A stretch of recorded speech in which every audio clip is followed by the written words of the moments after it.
Welcome back to another episode of the Beyond the Arc podcast. Today we're going to be discussing NFL Week 1. Week 1 just started, of course, this last Thursday. It's now Saturday, so I'm going to be going through previews of the games for Sunday, as well as just talking about the two games that have happened. So if you do enjoy this content, do me a huge favor, smash the like button, subscribe to the YouTube channel, comment down below on your Super Bowl favorite, as we're going to get into that discussion as well. And then we're going to be discussing a little bit about NFL MVP and some other predictions for this season rewards coming up. So without further ado, let's get right on into this. Let's go ahead and start with that first game. Eagles-Cowboys, 24-20 Eagles. This one had some lightning delay. I do think that affected a bit of the game. Momentum felt like it was in the Cowboys' direction. They were able to run the ball kind of when they wanted. Dak Prescott looked pretty fluid, pretty comfortable.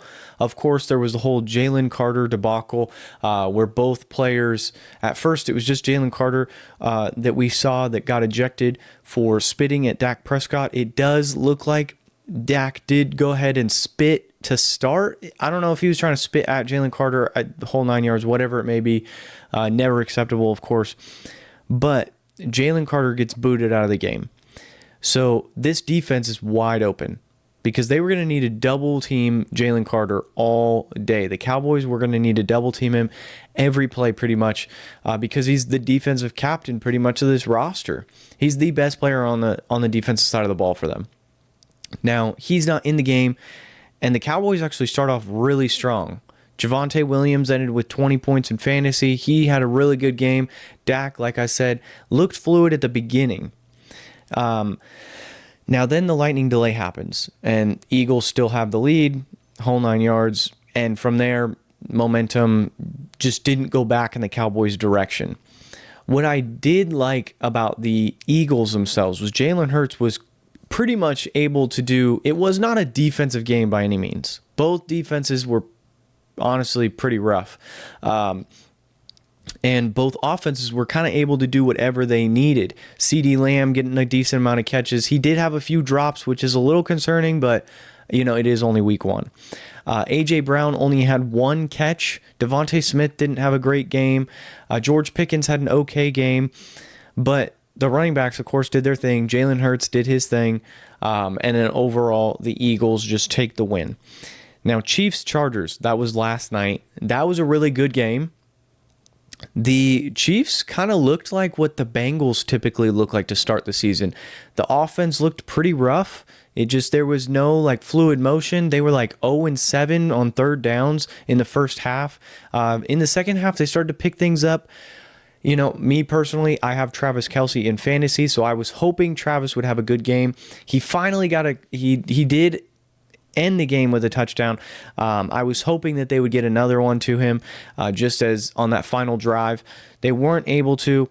Chargers took over. Justin Herbert really did his thing, really made a case for possible sleeper MVP candidate, but I'll get into that in the future here. The Chiefs, of course, there's a bit of concern. Rashee Rice is out for the first 6 games, I believe. Xavier Worthy was knocked out in the middle of the game in the first 3 plays of the game by Travis Kelce. Complete accident, of course, but that's a cause for concern. So they could be looking at getting another receiver. I think their receiving core isn't quite all that anyways. So mixing the two of those together, they could be looking at some of these teams that are going to be looking to offload. Of course, Tyreek Hill is a big name that's been in the market with his attitude and everything that's been going on in Miami. The handful of times he has requested a trade, is it time now to move off of him? Kansas City could look to take him back on as the Dolphins are kind of in this awkward stage of rebuild, not rebuild, etc. The Chargers, though, I don't know if Ladd McConkey is necessarily a number 1 option. Quentin Johnston was actually able to catch a ball last night. Keenan Allen had a good game. Ladd had a good game, don't get me wrong. I don't know if this receiving core is enough to go deep in the playoffs or something like that, just as we've kind of talked about in the past. I still need a few weeks out of Ladd McConkey to really see if he's a true number 1 receiver. But he looked good last night. Overall, though, Justin Herbert really did look like he's starting to look like his old self. As last season, he kind of had a down year. This season so far, 300 yards, 3 touchdowns. He had that, 18-yard run at the end of the game to really seal the deal. Overall, very impressed with his play. So we're going to start at the tomorrow starts with Dolphins Colts alongside of Steelers Jets, Panthers Jags, and I'll get into all those. So let's start with Dolphins Colts, and I'll go into that, kind of give my prediction for the game. I don't think the Dolphins defense is anywhere near ready for an actual NFL offense. To play against an NFL offense. I think they're lacking a lot. Julian Phillips is always injured. Of course, just traded away Jalen Ramsey. This roster is rough. The offense on paper sounds great. Waddle, Tyreek Hill, Tua, Achane.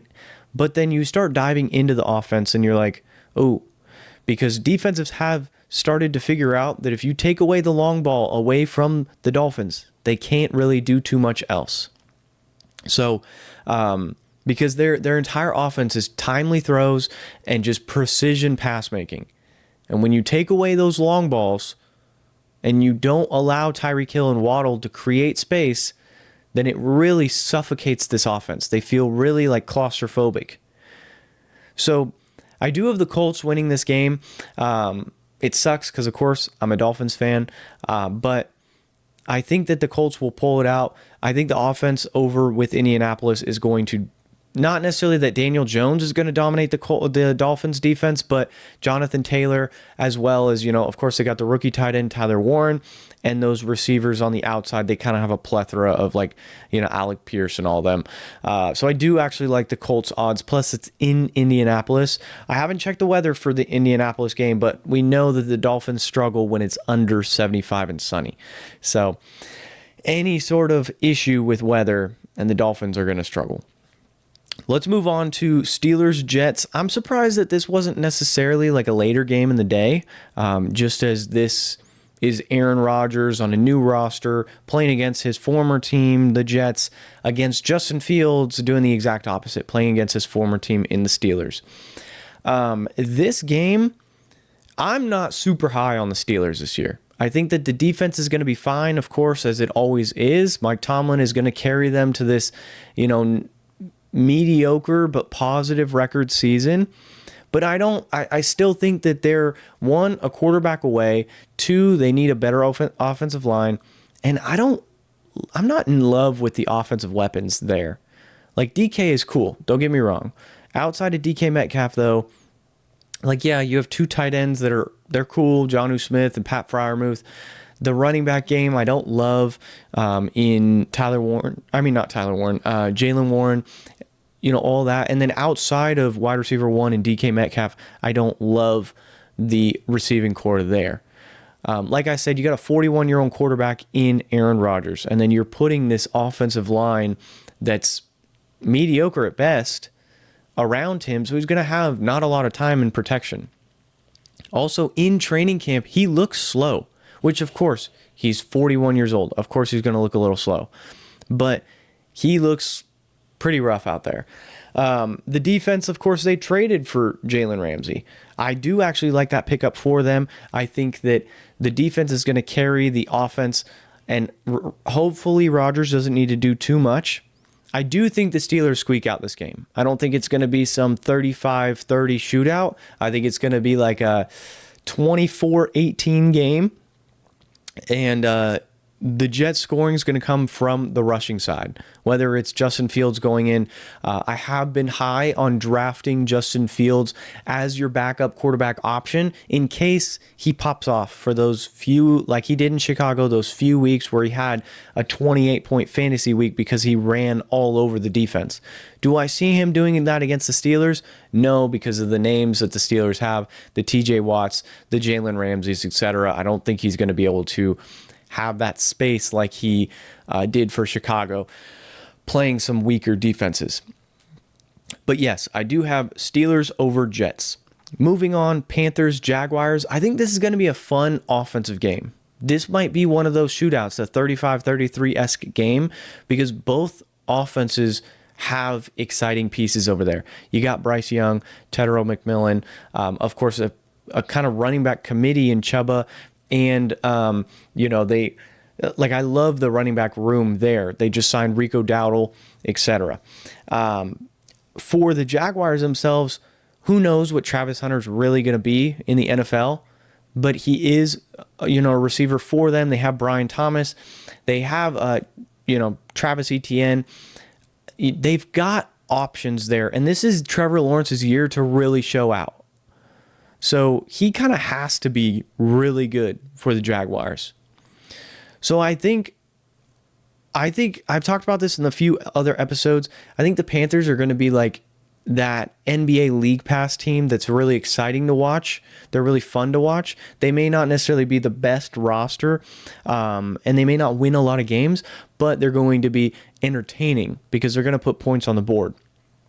And just as Bryce Young and Tedero McMillan continue to develop that chemistry, the team's only going to get better as time goes on. Just like last season, they started off a little slow to the point where Bryce Young actually got benched and then gave him a little time to learn behind the backup, Andy Dalton, and it humbled him. And then he came back in. He's like, oh, okay. The game started to slow down for him. He started to pick it up and started learning, and boom, they were putting on a bit of a clinic of putting up really solid numbers against, winning teams in Chiefs, Eagles last year. I think overall, I'm going to take the Jaguars here to take this win. As the more and more I talk about the Jaguars, the more and more I start to convince myself that they are actually going to be a decent team this year. Especially playing in that division. There's not a lot of competition in that division. Next game is the Cardinals and the Saints. I don't think you really have to talk about this one too much. This is going to be an ugly game because I don't love the Cardinals offense at all. If you guys watch my video where I talked about people that I'm looking to fade, it was Kyler Murray, it was Marvin Harrison Jr. James Conner is just going to be your he's not going to blow up the fantasy score sheet, but I am fading all of the Cardinals. I don't love their offense because it's the same exact thing as it was last year, and last year it was pretty rough. So, and their draft picks were defensive picks. The defense should be better, which of course against the Saints is a plus because the Saints don't have anything really going on quarterback-wise with Spencer Rattler and Jake Haener or, whoever you want to throw, Tyler Shuck if he ends up getting a couple snaps. I do think that the Cardinals win this game probably like 28-17 or something like that. Because the Cardinals will probably win the division, or at least one of two. I can get into that in a little bit. Next game up is Giants-Commanders. This game I've had a little bit of trouble debating because I like the offense of the Commanders. Jaden Daniels, Terry McLaurin, Deebo Samuel, which I'm higher on Deebo than a lot of people because people keep making fun of his weight, whole 9 yards. I'm not too concerned about that. He's always kind of been a little bit of a beefier receiver. Now, yes, he's put on a couple extra pounds, sure. But, when you have speedsters like Terry and even Jaden Daniels, you kind of need that beefy wide receiver, especially with Deebo's style of play where with San Francisco, he was used on a lot of end arounds and all that. He's going to be taking some hits. So him being able to hit back with some weight on him might be a good thing. So I do actually like the Commanders' offense a lot. Of course, Zach Ertz coming back for one last season. Giants, though, I don't know if the Commanders' offensive line is going to be able to handle the Giants' defense. That front seven is terrifying to me. And just like I said, as speedy and skinny as Jaden Daniels is, it worries me when the offensive line isn't as good as a defensive seven in the Giants. So this game I'm actually going to give to the Giants. I think the Giants win this one. It's going to be close. It's going to be 18-22 Giants. I know that's a bit of an odd number. I just think this is going to be not a super high scoring offensive game, but I like overall the defense of the Commanders and the offensive line on the Commanders is pretty darn weak. So I'm going to go with the Giants, who have a strong defense, and also they've got the exciting names on that offensive side to kind of combat. Because I'm actually decently high on Tyrone Tracy. I don't think it's going to be as 50-50 as people make it seem between Tyrone Tracy and Cam Scatterbo. I think it's more going to be like 75-25, especially with Cam Scatterbo. He pulled a hammy to start the year, so realistically, they're probably going to ease him into that offense and really make sure, him being a rookie and all that he learns the playbook, kind of take his time to really get full function in this offense. So, of course, you got Malik Neighbors and you have Tyrone Tracy, which I really like. So then I'm going to take the experience of Russell Wilson, who's going to start week 1, and then, hopefully, like I said, I think that offense is going to carry the Giants over the Commanders. Moving on to the next game, I have Buccaneers-Falcons here. This is a toss-up too. Of course, it's a division rival. The Buccaneers kind of scare me to bet on because they have Tristan Wirfs is out for a part of the season. They have a new OC. And is Mike Evans going to be the Mike Evans that we know? Eventually, you would expect that eventually Mr. 1000 is not going to hit 1,000. Is it this season, though? I don't know. Especially when you have Egbuka that's sitting there. And, Chris Godwin, of course, will be back eventually.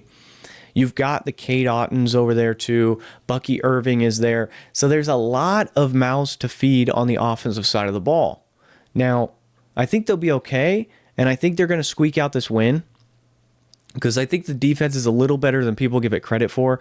And then, of course, you're going up against Michael Penix, who hasn't had too many reps as a starting quarterback yet. Now, what I'll say is I think this is going to be one of those, this is going to be a good game. This is going to be a 28-30 game that's going to be decided by, or 28-31 or something like that, where it's going to be decided by a field goal. It's going to be a good offensive game. As the Falcons, I would give them a few weeks because Michael Penix is still so new to this offense that I would give them till about week 3, week 4 for things to really start clicking and Bijan Robinson to really start ramping up this offense. Of course, Darnell Mooney is injured as of right now. He's questionable for this game, but I think, like I said, give it a few weeks. He's going to be back. And then Drake London, Darnell Mooney, Michael Penix, Bijan Robinson, and even Kyle Pitts. Kyle Pitts, I just posted a video about this of fantasy guys that I'm looking to take. Kyle Pitts was one of those guys because I think younger quarterbacks typically lean a little bit on their tight end slightly.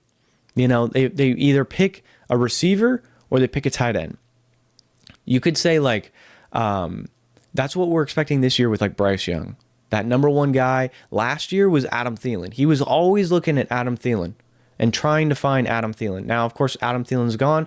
This year, Tedero McMillan, right? But then you move off and you say, hey, for the Falcons themselves, is it going to be Drake London or is he going to rely on somebody that's going to be catching those shorter balls in somebody like Kyle Pitts?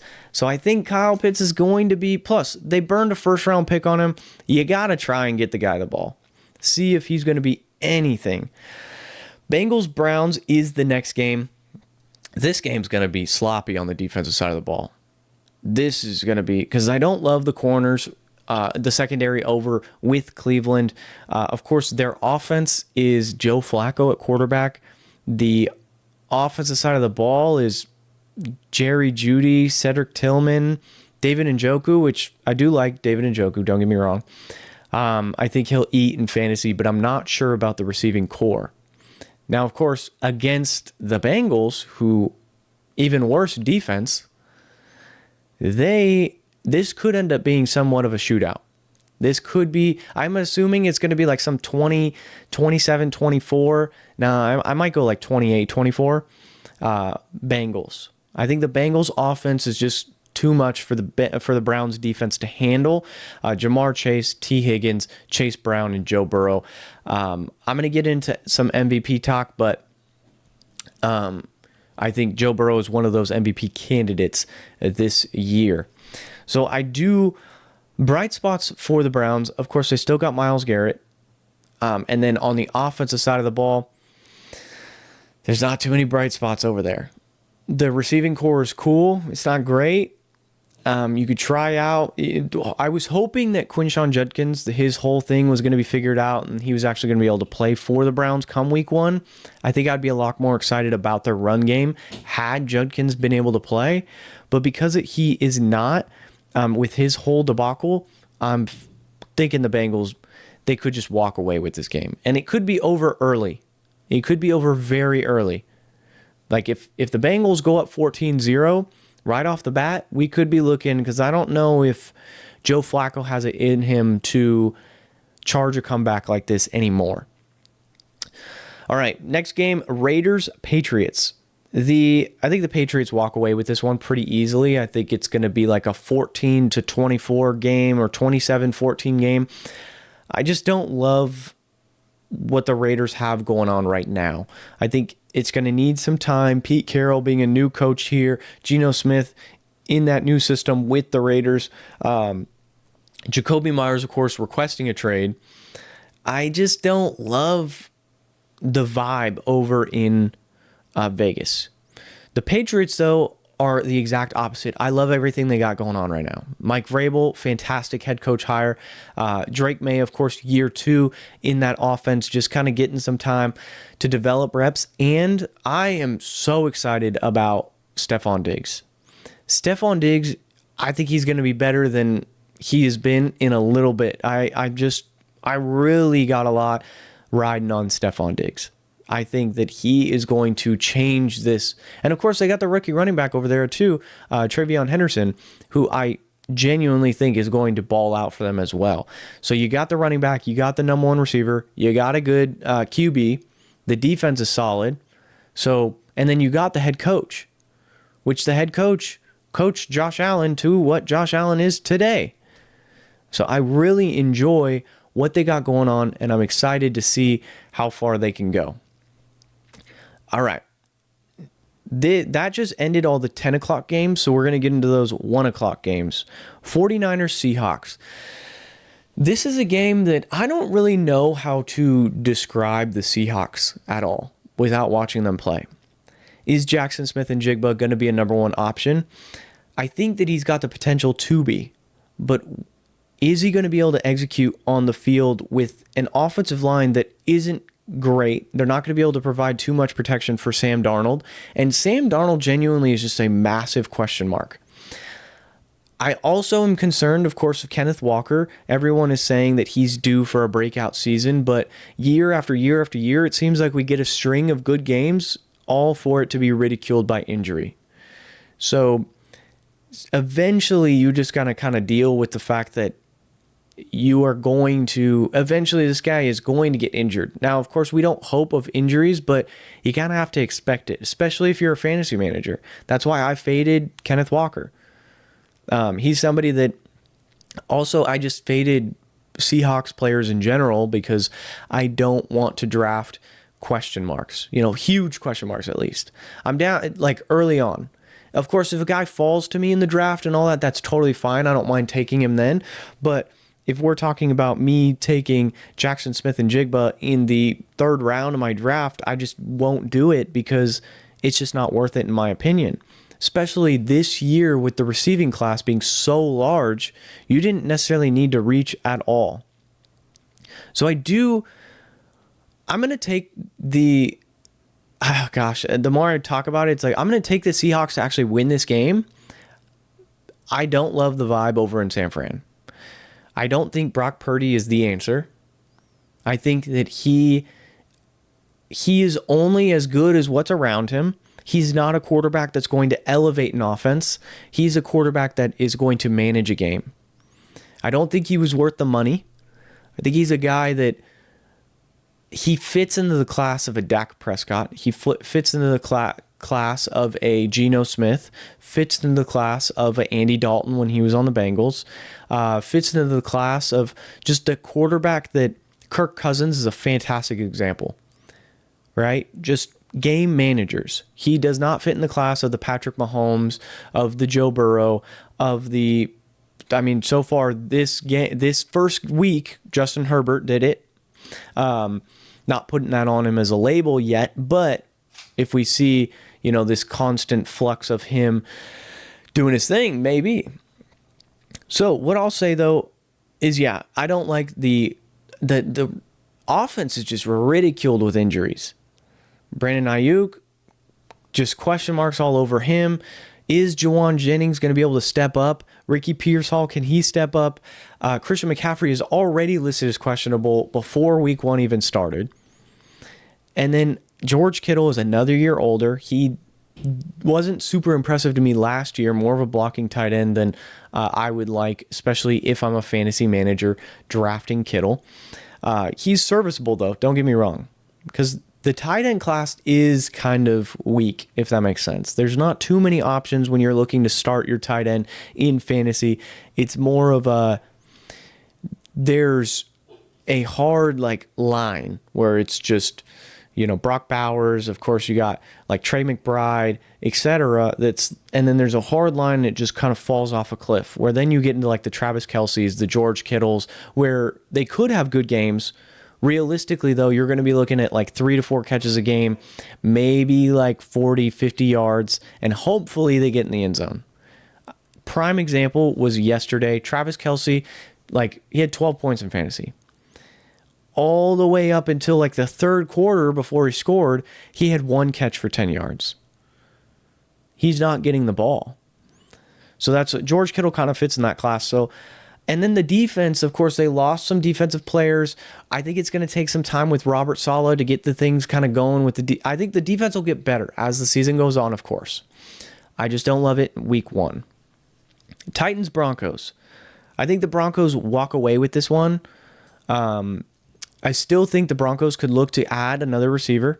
I don't love the receiving core over there. I think it's full of a bunch of number 2s and number 3s, but no dynamic number 1 receiver. When you have a quarterback that's on a rookie deal, you got to take swings, especially now that you know that he's your guy. He might have a bit of a sophomore slump as more teams figure him out, just as CJ Stroud did, etc. Sophomore slump is kind of almost guaranteed to come. But the defense is phenomenal, of course. One of the best defenses in the league. The Titans, rookie quarterback, he's going to need some time to kind of figure things out. The offensive line is kind of shaky. I think it'll need time to grow and get better. And so this is why I think the Broncos kind of walk away with this game. It could be 21-7. And it might be a little bit of I don't think Cam Ward's going to have a terrible game. I think it's more going to be the Broncos defense is just too much, right? Similar to I was going to say Arch Manning against Ohio State, but I don't want to put Cam Ward in that because that was an awful game by Arch. So I'll say it's could be, he's just going to have an all right game. I don't think he's going to have something phenomenal. I don't think he's going to have something terrible. Going to be a mediocre game for Cam Ward, and it's only going to get better as the season goes on. 4 more games for the week. Lions, Packers. Similar to how I talked about with the Niners, similar to how I talked about with the Raiders, the Lions are kind of in that category with me where I do like some pieces. The O-line is good over there. It's pretty solid. Jahmyr Gibbs is obviously solid. Jared Goff fits into that description of the game manager quarterback where he relies on everything outside of himself. Of course, the offense is going to be fine. The defense kind of scares me, of course, because of all the injuries they had last year. Now they're back to healthy, so I think this is going to be a toss-up because I think it's going to be a really close game. I'm going to say this is 21-24 Lions over Packers, and the only reason I'm saying that, I did happen to get Jahmyr Gibbs in fantasy. I do think Jahmyr Gibbs is going to possibly have a breakout year of offensive player of the year kind of caliber. At least he'll be in the conversation. Not necessarily that he'll win it, but I'll get into that as I get over to those odds. So the Packers, what I like about them, of course, they just traded for Micah Parsons. They didn't give up too much. I think they could have gotten a lot more out of Micah Parsons than what the Cowboys got for him. But I love the draft pick of Matthew Golden. I think he could be a number one receiver. I don't think Josh Jacobs is. I think he is a number one running back just fine. I think he'll be able to replicate a season like he did last year. And then Jordan Love, I think, is going to ball out. I just think the defense, it's going to need time, of course, to incorporate Micah and all that. And I don't love the secondary for the Packers now that they've lost Jair Alexander. I just not a huge fan of that secondary. And when you're going up against such a strong offense in Jared Goff, Jahmyr Gibbs, Amon-Ra St. Brown, and Jamison Williams, you're going to need some corners that can D up on those receivers, because J-Mo is just, he is a breakout, quick little one catch for 70-yard bomb and a touchdown, and boom, he's in the end zone kind of thing. Amon-Ra St. Brown, same thing. He can go off and just pop off for them, of course, as he's this dynamic number one option for them. There's the end of the day, I will say, does have some exciting games. Rams Texans tomorrow at 1:30. This game should be a pretty exciting game, as I do think CJ Stroud is him. I think he is that quarterback. They found him. And I don't believe that. I think last year was just a sophomore slump. I'm not too fond of the fact, of course, they're missing Joe Mixon to start the year, but Nick Chubb, I think, will be serviceable enough to kind of carry through this week. Now, I haven't checked to see Matthew Stafford, if he is playing in week 1. Let's check that out real quick. Up for physical game despite. So, if Stafford plays week 1, I give it to the Rams. Without him playing, it's going to be a lot closer. Play week 1. All right, let's look at Stafford real quick. Yes, Matthew Stafford is expected to play against the Texans. All right, so I'm going to switch my prediction. The Rams are going to beat the Texans. They might take it a little slow, focus on that run game a little bit, give Kyren Williams the ball a little more, just as the back is a huge question mark. Genuinely, if Stafford stays healthy, the Rams are the scariest team in the NFL, in my opinion. I love the defense. It's super young, but they were the least penalized team on the defensive side of the ball last season, and they're just a year more mature. So, and I think that the offense of the Texans could get shut down, especially if CJ doesn't have a great game. You have the names over for the Rams defense in the Jared Verses. I love Jared Verse. He soon could be Defensive Player of the Year caliber player. But yeah, I don't think the Texans are going to be able to handle the offensive power of Devontae Adams, Puka, and Matthew Stafford, along with Kyren Williams. Nor are they going to be able to handle the strength of the defense against their offense. So I will say that the Rams win, let's say, I'm going to go with 30-21 Rams. Ravens-Bills, of course, the game of the week. This, I think, is going to be a shootout, 35-33. It could be anyone's game. It's going to come down to the end of the game. I want to say that the Ravens win this game. I just think it's tough. I'm going to say Ravens win the game 35-33. Josh Allen has a great game. Lamar has a great game. Derrick Henry has a good game. But what I will say is I think the Joey Bosa signing has been very underrated thus far of offseason moves that could potentially change how the season goes for the Bills. They've struggled so much in the playoffs against teams like the Ravens, against teams like the Chiefs, where the defense is supposed to be so good, and then they get in the playoffs, and then they're down, or then it's a 30-30 shootout, and it's like, well, where's the defense? Now, the Ravens genuinely have the best team in the NFL right now. I would say the Eagles, but the defense is rough over for the Eagles. So with the Ravens having the best roster, I think they do take that win. And then the Bills, both teams I think are missing a receiver. The Bills for sure need a number one. I don't know if, I don't love like Khalil Shakir over there or Keon Coleman as a number one option. I think that they could go, genuinely, the teams like them should be going and calling Miami about Tyreek Hill and saying, what's up with Tyreek? We would love to bring him over. What's your number? If we give you a 4th round pick, does that get the deal done? Same thing with the Ravens. They should look at Tyreek as well and say, hey, what's the number? And Tyreek goes and, then Tyreek gets to match up against somebody like Patrick Mahomes in the playoffs, which I think would be a very exciting thing to see. But I do say Ravens, I think, just have more star power, and I think that just wins the game more than the Bills. So I'll say shootout 35-33, Ravens over Bills. Last game of the week. This is on Monday. Vikings-Bears. This is on Monday at 5:15. This one, I've got to put all my eggs in Caleb Williams. I think that Ben Johnson is going to unlock something with Caleb. It may not start week 1, but I'm hoping it does because I'm starting him in fantasy. Caleb Williams, I think we're going to see not a sophomore slump because I think he kind of had that his rookie season.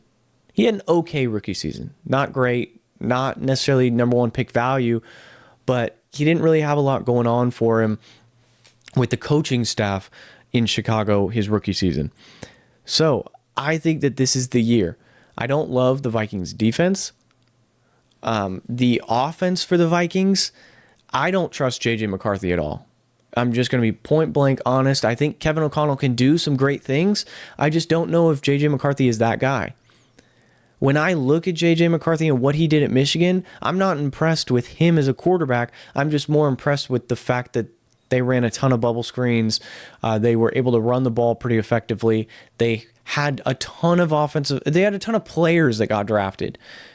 Colston Loveland, of course, Blake Corum was over there when J.J. McCarthy was there. They had weapons that got drafted. The defense had guys like Will Johnson get drafted, whole 9 yards. I don't think J.J. McCarthy really needed to do much over there and win you a game. So he could be in that class of a game manager. And in a Kevin O'Connell offense, may be all you need. Because there are names on this offense that I do really like, of course. The Aaron Jones, Justin Jefferson, TJ Hawkinson, Jordan Addison when he's not suspended. But that's not week 1. He's not going to be playing week 1. Is Justin Jefferson going to have a good year? Yeah. He's questionable for week 1. I think he'll play. But especially if he doesn't play, I don't think they have a chance against the Bears. But I will say I think the Bears beat the Vikings 28-21. I want to say 28-21. I don't know if... See, it scares me to say that the Bears are going to score 4 touchdowns. Because I don't know, who's scoring 4 touchdowns over there. I guess, DeAndre Swift would have 1. You'd probably have, DJ Moore would have maybe a pair. And then, Colston Loveland maybe gets 1, or Cole Kmet. So that's what I've got thus far. All the week matchups. Players that I like for starting in fantasy. I think, of course, like I said, I'm putting all my eggs in Caleb Williams. I'm kind of scared because I had both Caleb Williams and Justin Herbert, and I thought the defense for Kansas City was going to be a little more tough for him. So Justin Herbert had 27 points or 28 points in fantasy last night. Scary. So now I'm putting all my... Of course, I had already started Caleb, so I can't switch it now. But guys I like in fantasy this week, Kyren Williams. Kyren Williams, I think he's going to have a good game because they're going to be... The Texans defense is going to be too scared to be focusing on Kyren Williams, that they're going to be focusing on Puka and Devontae Adams. Other guys I like, of course, Jamar Chase, I think he's going to ball out. Joe Burrow, same thing, start those guys. Stephon Diggs, I think that should be a start. Stephon, I think he's going to have a really good game, kind of breakout game, just showing that he is still Stephon Diggs. The Malik Neighbors, Tyrone Tracy, both should be starts against that weak Commanders defense. And then I will say either Brian Thomas Jr. or Tedero McMillan. One of those receivers, if you have them, start them, because I think it's going to be a high-scoring game there. So now that we've talked about the Week 1 matchup, let's start discussing Super Bowl odds. Now, these odds are brought to you by FanDuel. FanDuel being just able to make all sorts of anytime TDs or Super Bowl wins or playoff predictions, whole 9 yards. So, thus far, the Ravens and Eagles are plus 700. They have the best odds of winning the Super Bowl, according to FanDuel. Then you have the Buffalo Bills at 750, Chiefs at 1,000, Detroit at 1,200, Packers at 1,200. I love the Rams at plus 2,000 to win the Super Bowl. Matthew, like I said before, if Matthew Stafford is healthy, I think that this offense is going to explode. He could be the MVP of the league if healthy, because we've seen what he can do with beat up Cooper Kupp and Puka Nacua. We've seen what he can do with Cooper Kupp as a Triple Crown winner. This guy can ball out. We saw what he did, of course, with Calvin Johnson.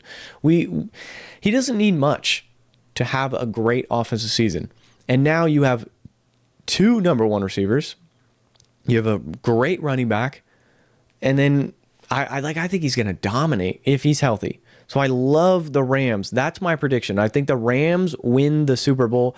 I'm going to say, gosh, see, the thing is, I always want to put a Baltimore or a Buffalo in the Super Bowl as well. But every year I feel like I'm going to do that. They just always choke early in the playoffs. And again, it feels like that again, where it's just they're going to get to the first or second round. They're going to run into a Buffalo or a Kansas City or Baltimore, and then they're just going to choke. And then, of course, this is another year that Kansas City probably grinds their way through the playoffs and makes it to another Super Bowl or something like that. But I'm going to say Rams, Ravens, Super Bowl. Rams, Ravens. Rams win. And Matthew Stafford is the Super Bowl MVP. Other teams that I like for possible Super Bowl, of course, like I said before, Ravens have the best offense, best defense in the NFL. They seem like a team that could storm the league. They could be like the Eagles from last season. I don't love the Eagles. I don't think it's worth betting on. Their defense is atrocious. I don't love it at all. You had guys like Adoree Jackson lining up one-on-one in man coverage against CeeDee Lamb and has to have a pass interference for him not to catch a touchdown. Like, that's scary. Their corner play is just awful to me right now. I don't love it. Now, the offense is great, of course, but the offense is going to be great. Other sneaky teams to win the Super Bowl, I think genuinely sneaky. This isn't like, I'm not putting money on them, but I would say the Chargers. Just the way they played last night, if they can keep that up, I like the defense a lot. They contain Mahomes. They contain the offense of the Chiefs. And then the offense of the Chargers, Justin Herbert was doing whatever he wanted. He was running. He was finding Ladd McConkey 30 yards downfield just wide open all the time. Like, Quentin Johnson was catching balls. And then another team that I think could be a really good sleeper, I'm not going to put money on them, but it would be the Houston Texans. Houston Texans, good offense, good defense, could potentially make a run. I do think those 3 teams, of course, you can put your money on the Chiefs or the Ravens or the Bills, but I'm saying, like, let's talk about teams that aren't necessarily being talked about. And at plus 2,000, the Rams having such a dominating offense, such a good defense, I think it's worth the risk of putting in, let's say, $100 on the Rams. I think that's a good bet for sure. So we're going to go through NFL MVP odds, and then I'm going to give a prediction. Offensive Player of the Year, Defensive Player of the Year, Rookie of the Year, Defensive Rookie of the Year, and then Coach of the Year, as well as Comeback Player of the Year. So the odds for MVP this year: Lamar Jackson at plus 490, Josh Allen at plus 500, Joe Burrow at plus 600, Mahomes at 650, Jaden Daniels at 1,000, Justin Herbert at 1,400. My MVP this year, it's got to be Joe Burrow. Joe Burrow, I think he is... Last season, had the Bengals defense been mediocre at best, they would have been fine. He would have won MVP. They would have made the playoffs. I just think that Joe Burrow had an MVP season, but just had a terrible defense that dragged the Bengals down. It was a fat anchor. Now, yeah, the defense didn't really get any better. But I just think that Joe Burrow is going to have this phenomenal season, this some 5,000-yard passing season. He might lead the league again in passing touchdowns, something like that. I would put, and again, I don't like picking guys that are, same thing with the Super Bowl winner. I don't want to pick guys that are just, oh, it's very obvious he's going to, kind of like I said before too, a sleeper pick here would be Matthew Stafford. Right now, plus 4,000 on MVP odds. And if you're all in on the Rams, just like I just said, then I think you kind of have to be all in on Matthew Stafford winning MVP. It's crazy because ahead of him is guys like Brock Purdy, even like Jordan Love. Who else is ahead of him? Caleb Williams is ahead of him. CJ Stroud is ahead of him. Jared Goff is ahead of him. I like Matthew Stafford a lot better than those guys for sure for MVP. Caleb Williams over Matthew Stafford. Matthew Stafford he's been top 5 in MVP before. And a guy, Caleb Williams, who had a mediocre rookie season. I mean, I'm all for it because I drafted him in fantasy, so I hope Caleb Williams has a, fantastic breakout year. But I just don't see that happening. All right. Next on this is AP NFL Offensive Player of the Year. Saquon Barkley's starting at plus 700, Jamar Chase at plus 800, Jay Jettas at plus 1,200, Jahmyr Gibbs at 1,300, CeeDee Lamb at 1,400, Bijan at 1,400. Of those 6 guys, I think I'd put my money on... that's tough. Because of course I said Joe Burrow for MVP. If Joe Burrow were to be my prediction to win MVP, then I'd probably go with like Puka to win Offensive Player of the Year. But, that's interesting. That's tough for sure. I think, though, I'm going to go a little bit outside the box on this one. I'm going to go ahead and go Offensive Player of the Year. I might go Nico Collins because I kind of like what they got going on over in Houston. Like I said, sleeper Super Bowl pick. Nico Collins, I mean, he is the number 1 over there. There's no one else Tank Dell's cool, but he's not Nico Collins. So I do really like Nico Collins for Offensive Player of the Year. He could be potential. Great pick. Another guy I think you could be looking at is, of course, CMC stays healthy. He could have a great season. Malik Neighbors is somebody that if the offense of the Giants if Russell Wilson can get to 75-80% of what he was, then I think Malik Neighbors is cool. Honestly, Ladd McConkey's not a bad bet either at plus 6,000 because of what the Chargers were able to do against the Chiefs. I guess the Chargers, I know it's only week 1, but it was really eye-opening seeing because I kind of faded away from starting Justin Herbert, for example, in fantasy because I was like, oh, Chiefs defense, they're really good and all that. And then the offense of the Chargers last season focused on the run, meaning they're going to take away passes from Justin Herbert. But game 1, 396 or 300 passing yards and 3 TDs. That seems like a pretty good bet for possible MVP and or Offensive Player of the Year from Ladd McConkey. Let's switch over to Defensive Player of the Year. They do have odds of like Micah at plus 500, Aiden Hutchinson at plus 700, Myles Garrett at 900, TJ Watt 1,000, Will Anderson 1,100, Nick Bosa 1,500. Will Anderson, I think, is the only answer. I think he's going to have a breakout defensive season and be the Defensive Player of the Year. I'm hoping that happens. Up top right here, you guys can't see it in the camera, but I do have a rookie Gem Mint 10 Will Anderson card that's PSA graded. So, of course, I would hope that he wins Defensive Player of the Year. Offensive Rookie of the Year. This could go to a plethora of people. Ashton Genty is plus 250 to win it. I'm not too high on him this season. I think I'd be looking at somebody like Travion Henderson or even like a tight end in Tyler Warren. Honestly, I think Tyler Warren at plus 2,700 seems like a pretty good bet there.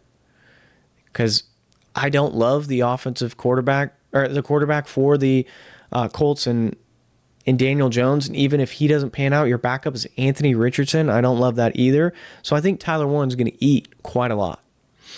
And that could put up good numbers. Other rookies I'd be looking at is like RJ Harvey for the Broncos, the rookie out of UCF. I think plus 2,700 seems like a pretty good bet since he's going to be running back number 1 over there.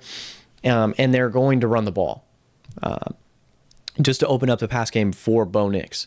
So I'd be looking at like those guys. And I think Trey Harris, the rookie receiver out of the Chargers, I keep talking about the Chargers every freaking time. But I think that he could potentially have a great kind of breakout year as he's 6'5". He's huge. So, all right. Defensive Rookie of the Year. A lot of people are going to want to say Abdul Carter or Travis Hunter. I'm going to stay away from those guys. Go with somebody like Jalen Walker, or somebody I really like. Defensive player for Atlanta. I genuinely think he could be that guy. There's not a lot of exciting defensive pieces over there for Atlanta, so I think he could be that breakout player. I also like Will Johnson for the Cardinals. They invested a lot into that defense for the Cardinals. He could be some lockdown corner, similar to like a Sauce Gardner-esque, where he has that shutdown rookie season. So those two guys I for sure would be looking at. Just a couple more. We have Coach of the Year and then Comeback Player of the Year. Coach of the Year, there's only one answer here that I see. I think it's Mike Vrabel. Vrabel is going to do some great things over for the Patriots this year. Other than that, outside, other than Mike Vrabel, we could be looking at Ben Johnson if he's able to turn around that offense. I think also Liam Cohen for the Jaguars as well. But other than that, I mean, Sean Payton would be a decent option. Just at odds-wise, Sean Payton's at plus 2,000. Brian Dable isn't a terrible option at plus 2,200. And then, I mean, Sean McVay at plus 2,700 seems like a good bet also if Stafford's healthy.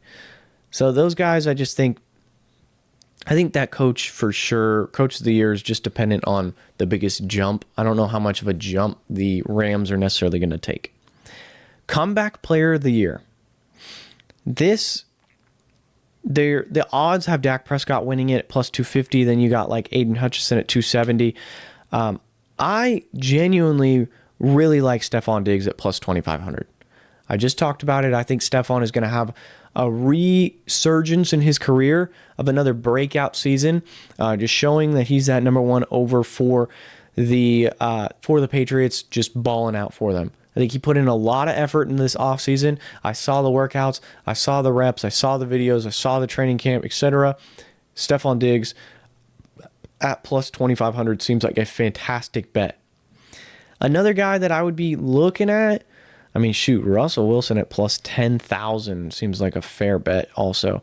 But Nick Chubb wouldn't be a bad option. Joe Mixon's injury continues and lingers on a little bit, especially if Nick Chubb is starting off the year pretty good.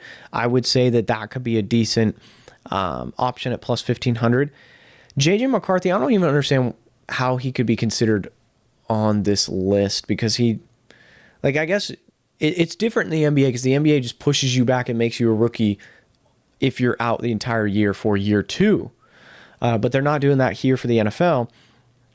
I don't think J.J. McCarthy wins it. Aiden Hutchinson's cool. I just think that they need to have a dominant, really good defense this year and dominating performance. I just don't really see that. Like I said, I don't love the vibes over for Detroit. And Dak Prescott, he's cool, but what I saw that defense, that's rough, and I don't love. I mean, the offense for sure was balling. That could mean that Dak Prescott wins it. But, of course, we're looking at sleeper bets, sleeper picks, that whole 9 yards. So I would say somebody like Stephon Diggs seems like a pretty good darn bet there. Other very sleeper pick here, you could be looking at somebody like a Tank Dell at plus 15,000, even like a Christian Watson if he can stay healthy. Darren Waller is plus 20,000, tight end. Jonnu Smith was able to eat last season. If Darren Waller is what he was for the Raiders, I think that he could kind of replicate that for the Dolphins. Then he could definitely be high on that list. So, yeah. So that's all I've got thus far. So if you guys did enjoy that video, do me a huge favor again, smash that like button. Let me know in the comments who your Super Bowl winner is. Again, it's been another Beyond the Arc episode, and I'll catch you guys in the next one. Peace.